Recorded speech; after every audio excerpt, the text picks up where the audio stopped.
Hi, my sweet friends, and welcome to Crochet Every Day with Judy. We are continuing reading from Little Women. Today we're reading chapter 6. Beth finds the palace beautiful. The big house did prove a palace beautiful, though it took some time for all to get in, and Beth found it very hard to pass the lions. Old Mr. Lawrence was the biggest one, but after he had called, said something funny or kind to each one of the girls, and talked over old times with their mother, nobody felt much afraid of him except timid Beth. The other lion was the fact that they were poor and Laurie rich, for this made them shy of accepting favors which they could not return. But after a while, they found that he considered them the benefactors and could not do enough to show how grateful he was for Mrs. March's motherly welcome, their cheerful society, and the comfort he took in that humble home of theirs. So they soon forgot their pride and interchanged kindnesses without stopping to think which was the greater. All sorts of pleasant things happened about that time, for the new friendship flourished like grass in spring.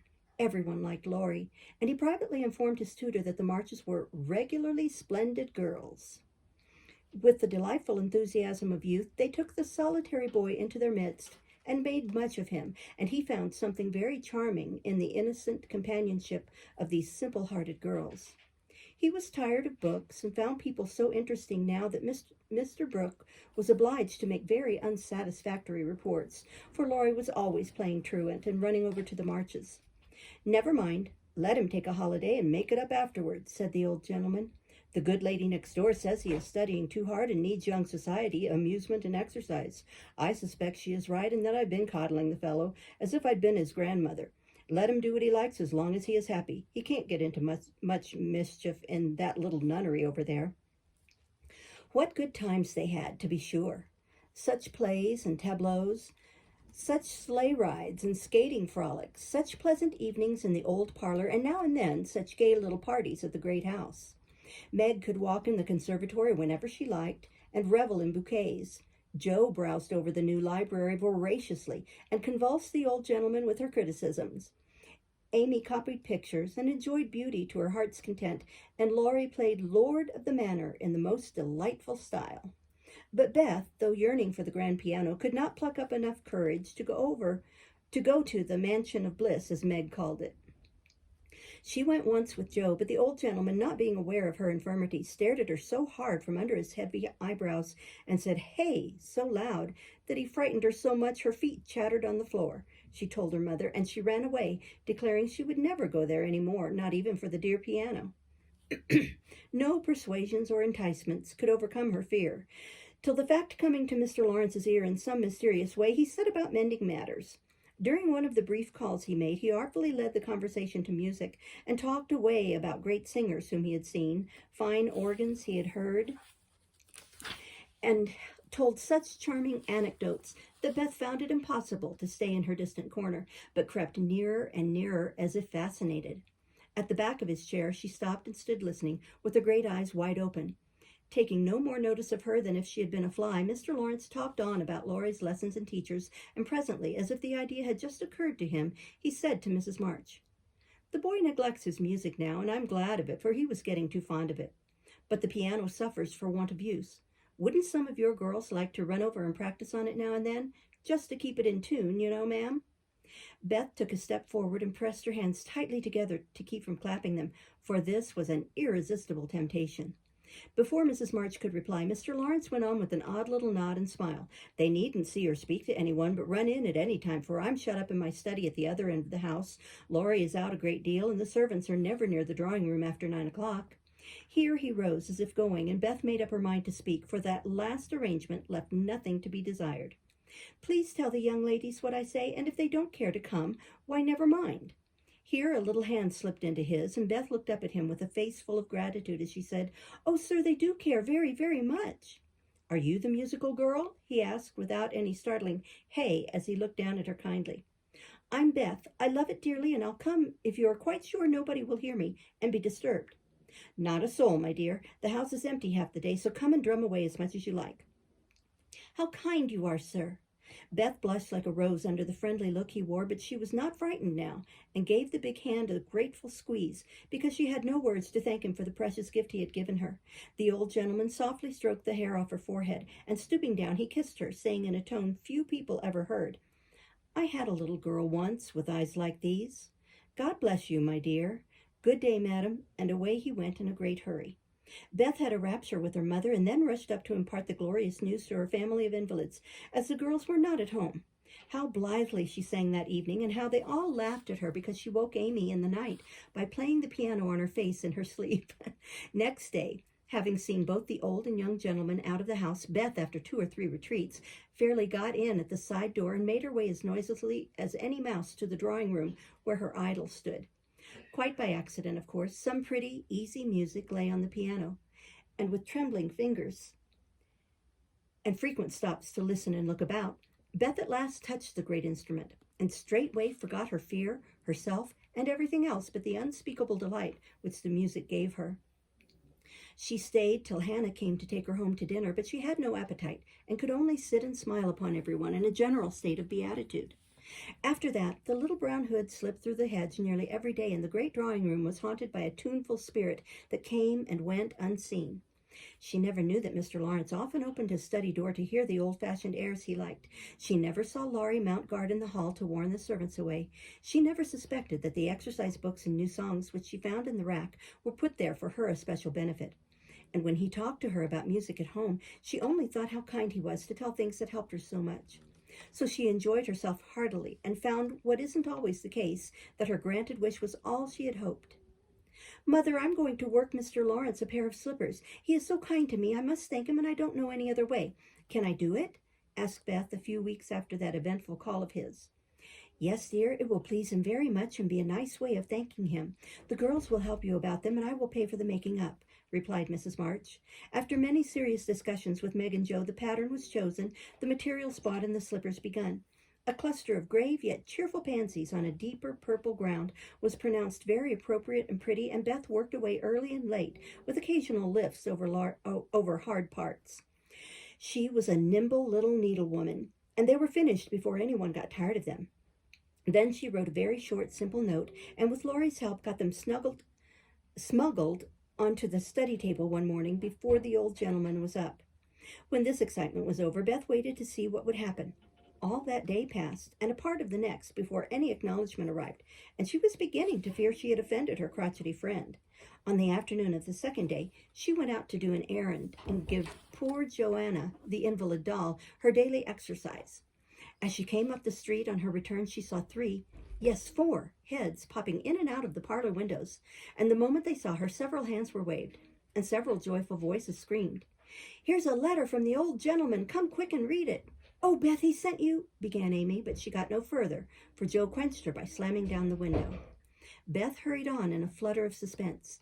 At the door, her sister seized and bore her to the parlor in a triumphal procession, all pointing and all saying at once, "Look there, look there."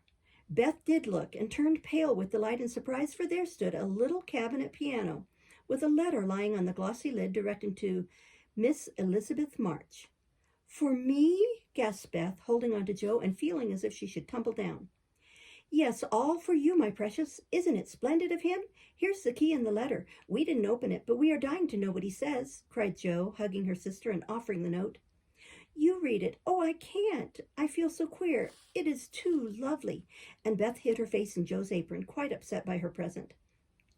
Joe opened the paper and began to laugh, for the first words she saw were, "Miss March, dear Madam." "How nice it sounds. I wish someone would write to me so," said Amy. "I have had many pairs of slippers in my life, but I never had any that suited me so well as yours," continued Joe. "Heart's ease is my favorite flower, and these will always remind me of the gentle river.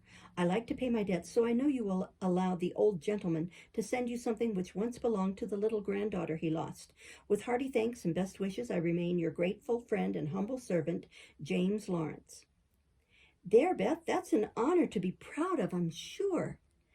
Laurie told me how fond Mr. Lawrence used to be of the child who died, and how he kept all her little things carefully. Just think, he's given you her piano. That comes of having big blue eyes and loving music," said Joe, trying to soothe Beth, who trembled and looked more excited than she had ever been before. See the cunning brackets to hold candles, and the nice green silk puckered up with the gold rose in the middle, and the pretty rack and stool all complete, added Meg, opening the instrument and displaying its beauties. Your humble servant, James Lawrence. Only think of his writing that to you, said Amy, much impressed by the note.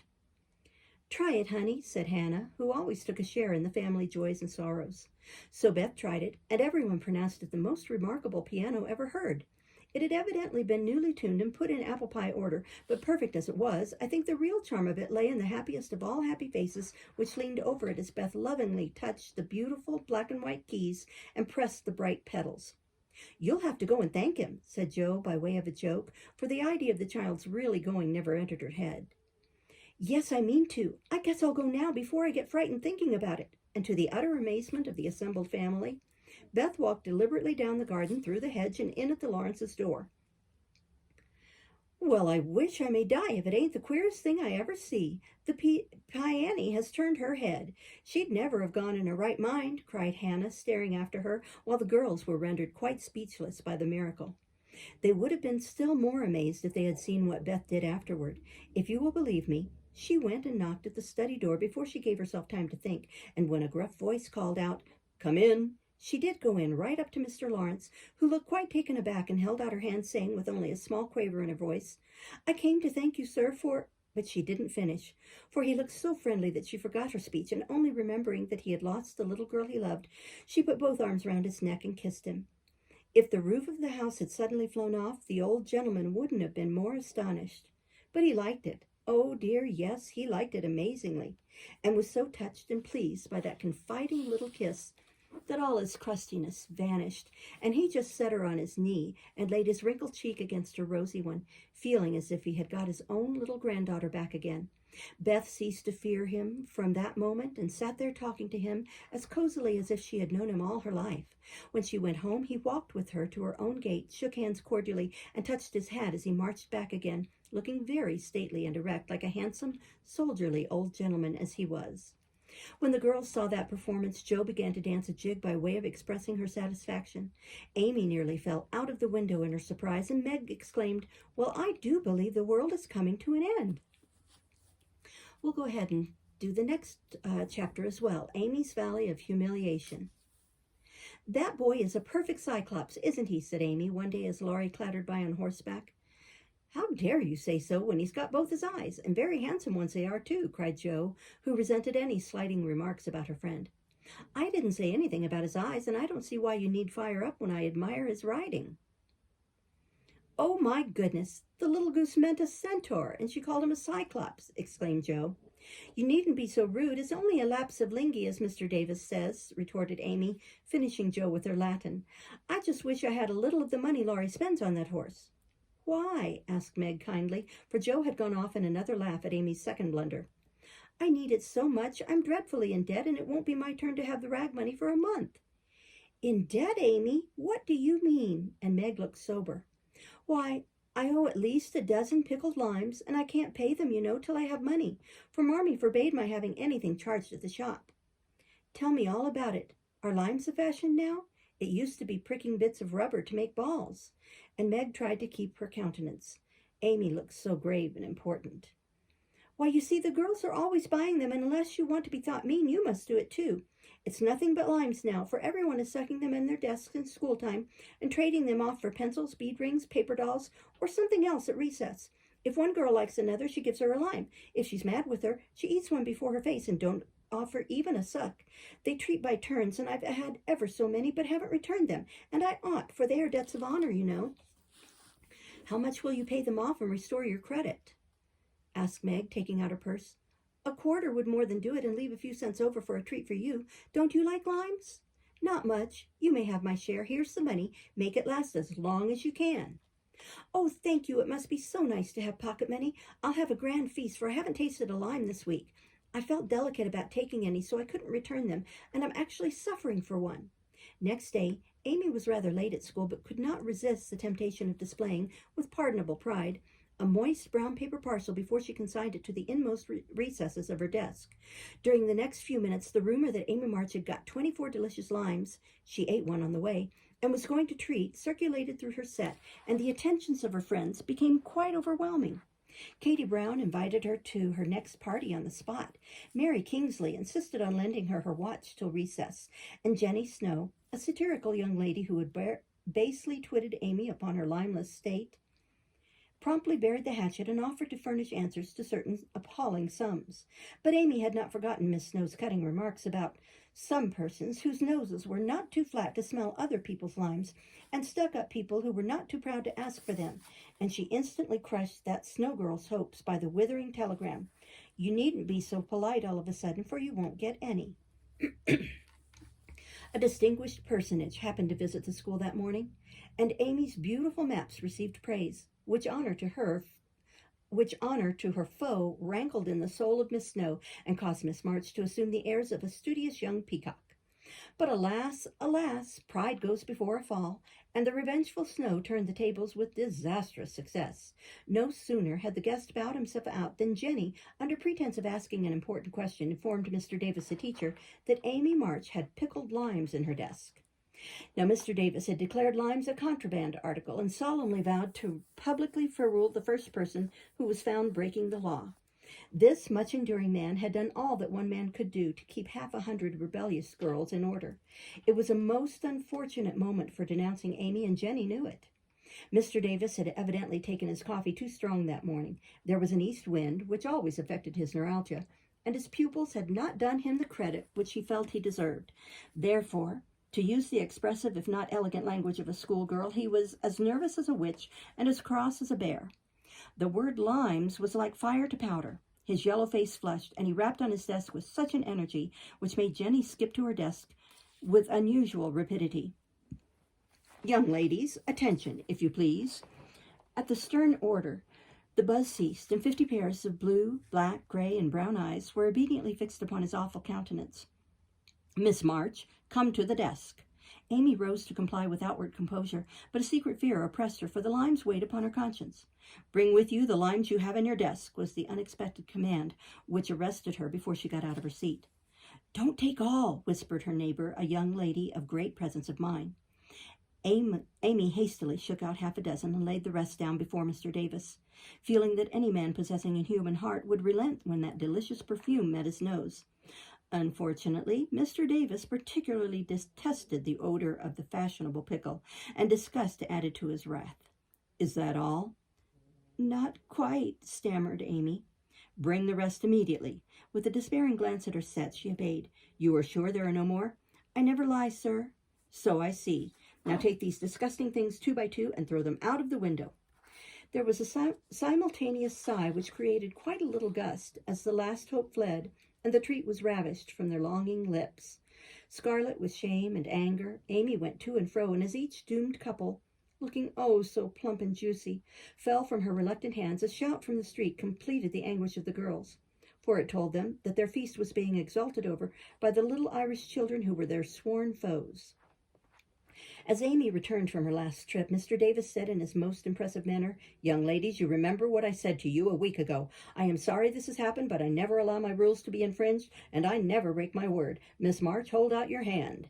Amy started and put both hands behind her, turning on him an imploring look which pleaded for her better than the words she could not utter. She was rather a favorite with old Davis, as of course he was called, and it's my private belief that he would have broken his word if the indignation of one irrepressible young lady had not found vent in a hiss. That hiss irritated the irascible gentleman and sealed the culprit's fate. "Your hand, Miss March," was the only answer her mute appeal received, and too proud to cry or beseech, Amy set her teeth, threw back her head defiantly, and bore without flinching several tingling blows on her little palm. They were neither many nor heavy, but that made no difference to her. For the first time in her life she had been struck, and the disgrace in her eyes was as deep as if he had knocked her down. "You will now stand on the platform till recess," said Mr. Davis, resolved to do the thing thoroughly since he had begun. That was dreadful. It would have been bad enough to go to her seat and see the pitying faces of her friends, or the satisfied ones of her few enemies, but to face the whole school with that shame fresh upon her seemed impossible, and for a second she felt as if she could only drop down where she stood and break her heart with crying. A bitter sense of wrong and the thought of Jenny Snow helped her to bear it, and taking the ignominious place, She stood there so motionless and white that the girls found it very hard to study with that pathetic figure before them. During the 15 minutes that followed, the proud and sensitive little girl suffered a shame and pain which she never forgot. To others it might seem a ludicrous or trivial affair, but to her it was a hard experience, for during the 12 years of her life she had been governed by love alone, and a blow of that sort had never touched her before. The smart of her hand and the ache of her heart were forgotten in the sting of the thought, I shall have to tell at home, and they will be so disappointed in me. The 15 minutes seemed an hour, but they came to an end at last, and the word recess had never seemed so welcome to her before. You can go, Miss March, said Mr. Davis, looking as he felt uncomfortable. He did not soon forget the reproachful glance Amy gave him as she went without a word to anyone straight into the anteroom, snatched her things, and left the place forever, as she passionately declared to herself. She was in a sad state when she got home, and when the older girls arrived some time later, an indignation meeting was held at once. Mrs. March did not say much, but looked disturbed and comforted her afflicted little daughter in her tenderest manner. Meg bathed the insulted hand with glycerin and tears. Beth felt that even her beloved kittens would fail as a balm for griefs like this. Joe wrathfully proposed that Mr. Davis be arrested without delay, and Hannah shook her fist at the villain and pounded potatoes for dinner as if she had him under her pestle. No notice was taken of Amy's flight except by her mates, but the sharp-eyed demoiselles discovered that Mr. Davis was quite benignant in the afternoon, also unusually nervous. Just before school closed, Jo appeared, wearing a grim expression as she stalked up to the desk and delivered a letter from her mother, then collected Amy's property and departed, carefully scraping the mud from her boots on the doormat as if she shook the dust of the place off her feet. Yes, you can have a vacation from school, but I want you to study a little every day with Beth, said Mrs. March that evening. I don't approve of corporal punishment, especially for girls. I dislike Mr. Davis's manner of teaching and don't think the girls you associate with are doing you any good, so I shall ask your father's advice before I send you anywhere else. That's good. I wish all the girls would leave and spoil his old school. It's perfectly maddening to think of those lovely limes, sighed Amy with the air of a martyr. I am not sorry you lost them, for you broke the rules and deserved some punishment for disobedience, was the severe reply, which rather disappointed the young lady, who expected nothing but sympathy. Do you mean you are glad I was disgraced before the whole school? Cried Amy. I should not have chosen that way of mending a fault, replied her mother, but I'm not sure that it won't do you more good than a milder method. You are getting to be rather conceited, my dear, and it is quite time you set about correcting it. You have a good many little gifts and virtues, but there is no need of parading them, for conceit spoils the finest genius. There is not much danger that real talent or goodness will be overlooked long, and the great charm of all power is modesty. So it is, cried Laurie, who was playing chess in a corner with Jo. I knew a girl once who had a really remarkable talent for music, and she didn't know it. Never guessed what sweet little things she composed when she was alone, and wouldn't have believed it if anyone had told her. I wish I'd known that nice girl. Maybe she would have helped me. I'm so stupid, said Beth.